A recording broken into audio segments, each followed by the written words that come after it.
ఎర్ర సముద్రంలో భారత నౌక మునిగిపోయింది.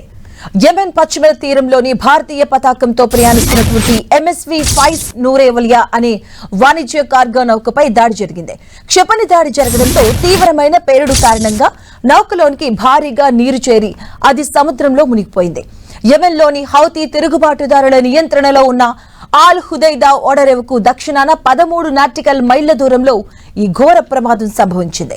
ఈ నౌకలో మొత్తం 14 మంది సిబ్బంది ప్రయాణిస్తూ ఉండగా వారిలో 13 మంది భారతీయ నావికులు, ఒకరు యెమెన్ జాతీయుడున్నారు.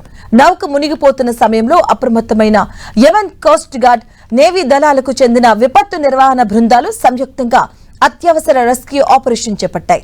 ప్రమాద స్థలానికి చేరుకుని నౌకలోని 14 మంది సిబ్బందిని ప్రాణాలతో సురక్షితంగా బయటకు తీసుకొచ్చారు. ప్రస్తుతం వారందరినీ యెమెన్లోని సురక్షిత ప్రాంతమైన మేఘా ఓడరేవుకు తరలించి అవసరమైన ప్రథమ చికిత్స అందించారు. ఈ ప్రమాదంలో ఎలాంటి ప్రాణ నష్టం జరగకపోవడంతో అంతా ఊపిరి పీల్చుకున్నారు. భారత కేంద్ర ఓడరేవులు నౌకాయాన శాఖ మంత్రి సర్బానంద సోనోవాల్ ఎక్స్ వేదికగా ఈ విషయాన్ని ధృవీకరించారు.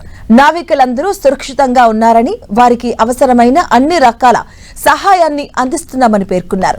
భారత విదేశాంగ మంత్రిత్వ శాఖ ఈ దాడిని తీవ్రంగా ఖండించింది.